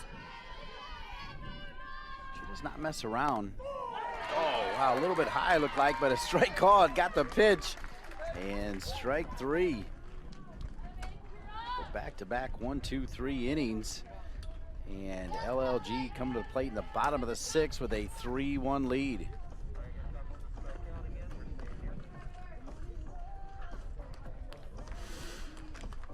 You could see Pittman really working up that ladder. That was a little bit high for Atkinson, but you know, if it's close, you got to battle it off. And I think she fouled off a few of those, so I don't know, maybe too high to be a called strike, but could have battled it off. Protect yourself. I think Fatante for LLG, and then Fine, who's behind the plate right now for Windermere, just outstanding jobs. Yes, behind they the have plate. done really well. Crown 2 champs already, both coming from the impressive program known as Tennessee Mojo. The 2024 team beat Florida Impact 05 10-4. And then the Tennessee Mojo 2021 style, they went back-to-back. 7 of those players won it last year right here. They came back and won it again this year. You know, it's just an extremely awesome event to get to see them come back and win it again, but also get to see their 14 and under come in. So next year will be exciting to see who gets to come back, and if maybe they can pull it off a three-peat and they're 14 to back-to-back. I think that'd be awesome to see. Carly Godwin, Emily Blunn, Joey Fatante due up. That's 5, 6, and 7 in Coach Korn's lineup, but that doesn't mean anything, as Coach Korn will use every single player wearing the blue jerseys and white pants.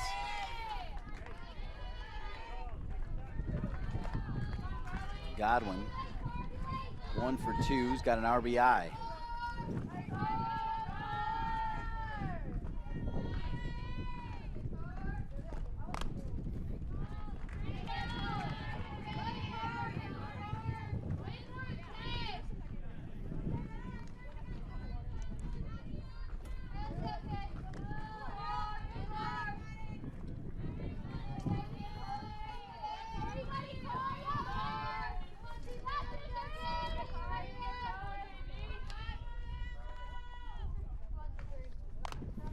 Godwin, great piece of hitting.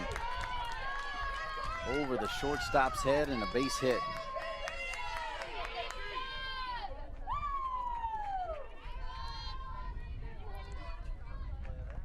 Godwin was really able to just get right in the middle of that ball and send it right over the shortstop's head. You know, just keeping that strength back in the legs, trusting your hand path, just looking great.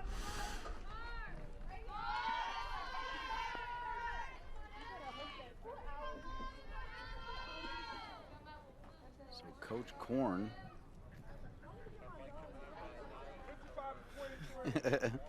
talking chess moves with the umpire.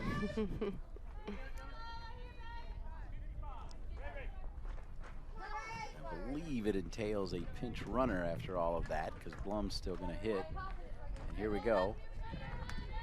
Pinch runner coming out for Coach Korn. Reagan Hartley again, 55. So Blum will dig in. He's going to the University of Delaware. Something that's really been impressive with LLG is the way that they have been responding to all of these changes. All of these athletes are just ready and on call as soon as Coach Korn is ready to call them in, and it's very impressive.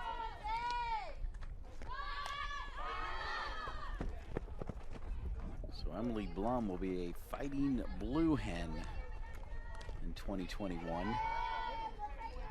Windermere Wildfire able to get it one in the 5th. Meanwhile, LLG one in the 1st, one in the 2nd, one in the 3rd. Trying to add to it here in the 6th.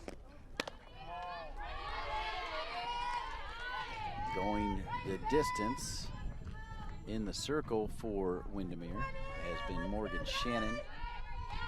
Up 7 hits, 3 run, 2 earned. She struck out 3 and walked 2.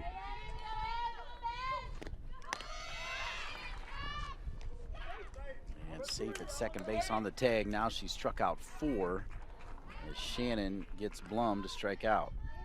Runner does advance though. Godwin, her pinch runner, sliding over there as Godwin had the pinch runner Hartley standing at second base. But what a great throw by Fine behind the plate, just making sure she secured the ball after that 3rd strike and still went after that runner at first. Getting to second, great throw. So here's Fatante, who just got hit right there, as we told you, coming down from Minnesota, and the umpire said she didn't get out of the way. Didn't make an attempt.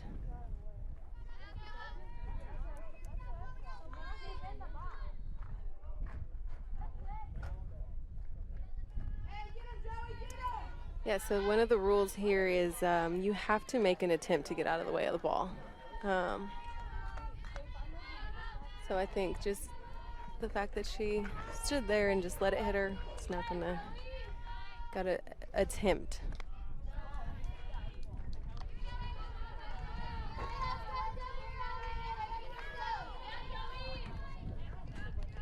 So Fatante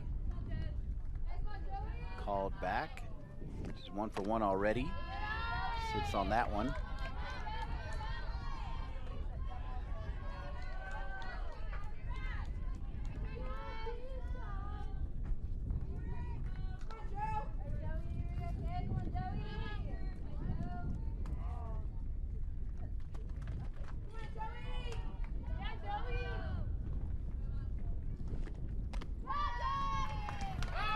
Throw back again, Fine again from her knees. You're right. She's got a hose cannon back there, yeah. From her knees every time.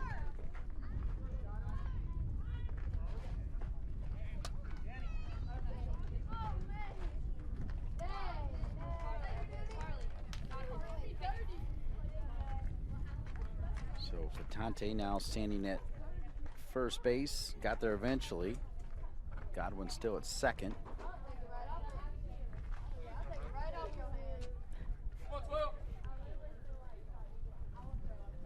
Now Windermere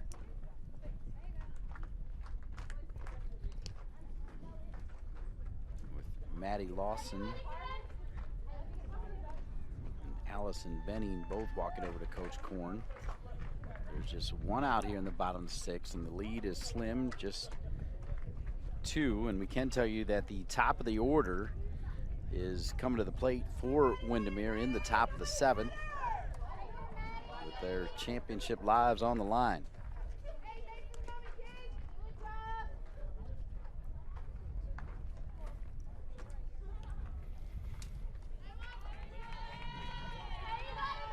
How about the partnership with MLB and USA Softball?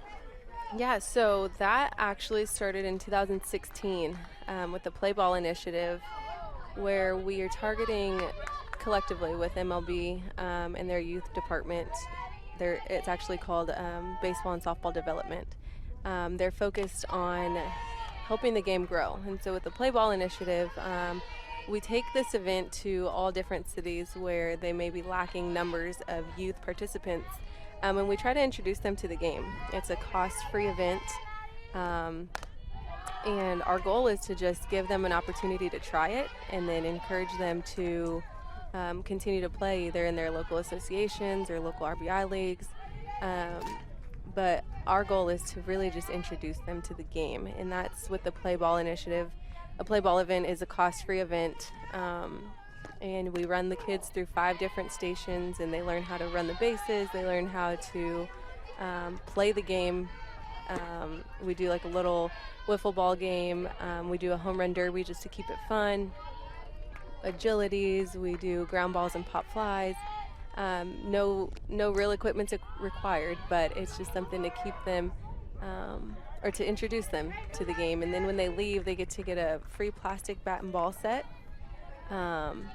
just to hopefully encourage them to play at home, and then maybe they'll want to sign up later. But I think our main job between USA Softball and MLB is to first make sure kids are being introduced to the sport, giving them an opportunity to fall in love with it and continue to play or support or become a fan.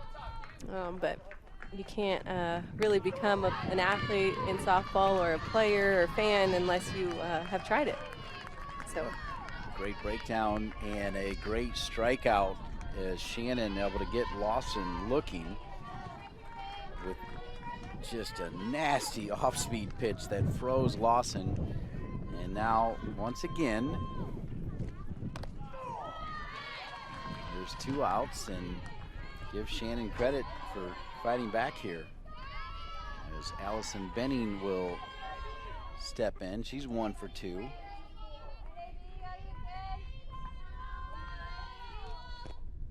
She's got an RBI, knocking in Blum back in the 4th. Right, if you're Coach Paulson right now, you just want to get out of this inning, settle down, and then figure out at the top of the order how you can manufacture at least a couple runs to keep this game going. Right. I think that they're in a pretty good spot to maybe come back or tie it up and keep playing, but I think if anything more comes out of this, it might be a little bit harder on Wildfire. And you got the top of the order coming around the bend, although we've already seen Coach Korn pinch hit the #1 hitter, so it doesn't matter what part of the order for both these teams. Pretty dangerous. Shannon misses, and the runner advances. Good base running. What a great read by Fatante. Or no, who? Fine. Fine. Sorry.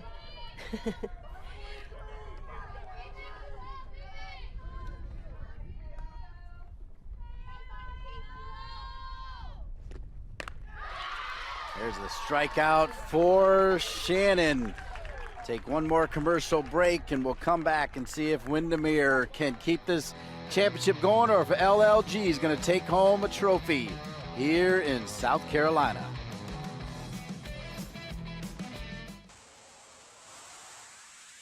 MLB Tonight brings you breakthrough baseball coverage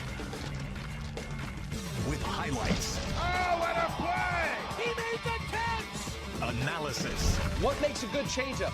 Arm speed. Look at that. And live look-ins to all the big plays. Oh, I call this good TV.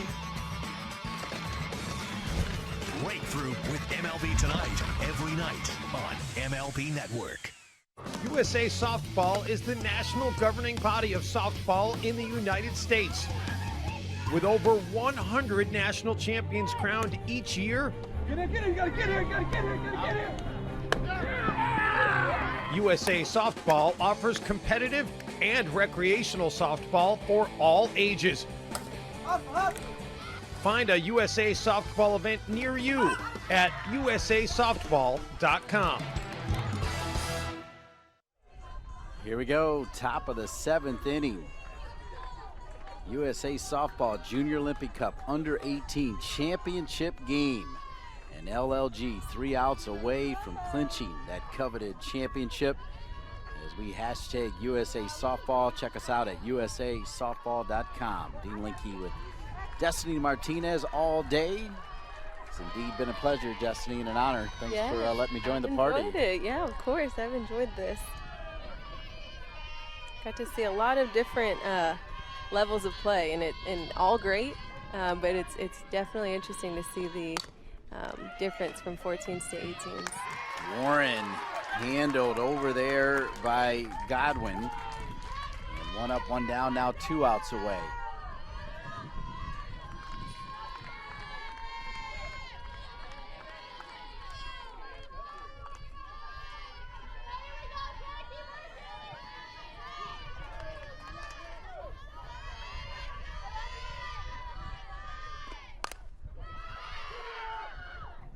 Handled center field. Underneath it is Smith. So Lapari with that big bat. And now it'll come down to Maddie Fine. And just 1 out away is LLG taking home the 18 and under title.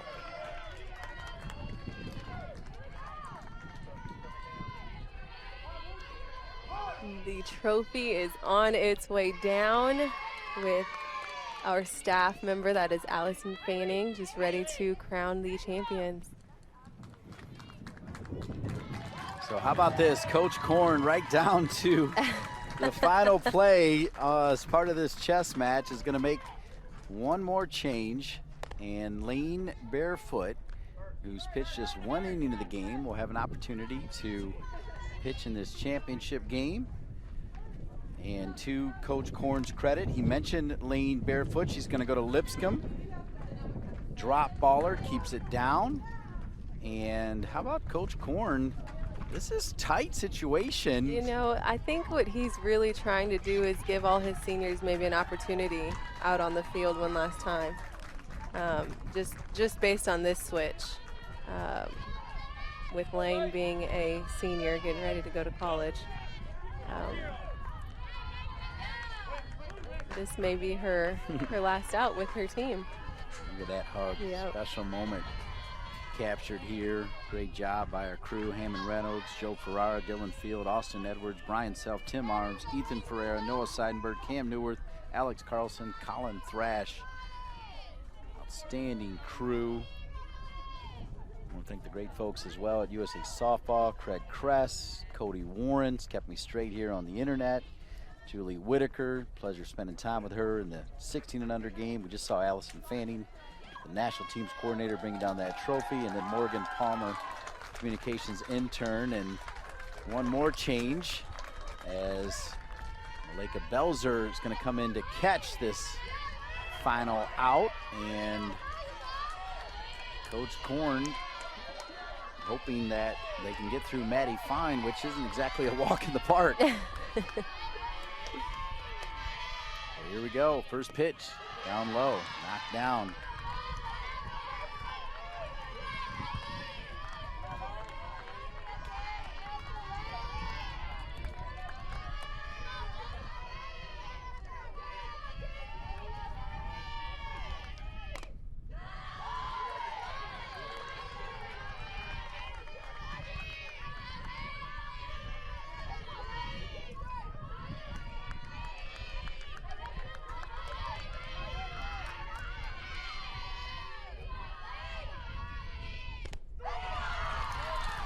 There's a strike.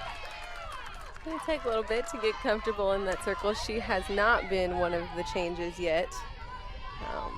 Trying to get her feet wet in the circle. See what she can do for this potential last out of the game. 2 balls, 1 strike, and there it is! USA Softball Junior Olympic Cup 18 and under champs, LLG 3-1 winners over Windermere.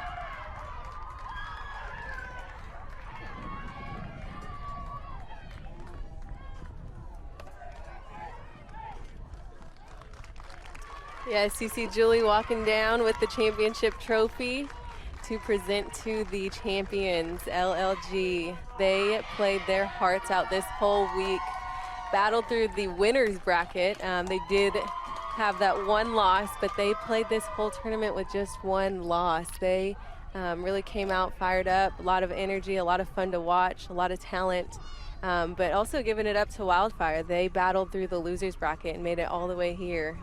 So awesome softball that we got to watch today.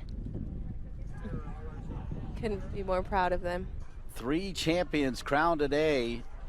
Tennessee Mojo 2024 taking down Florida Impact 05 10-4.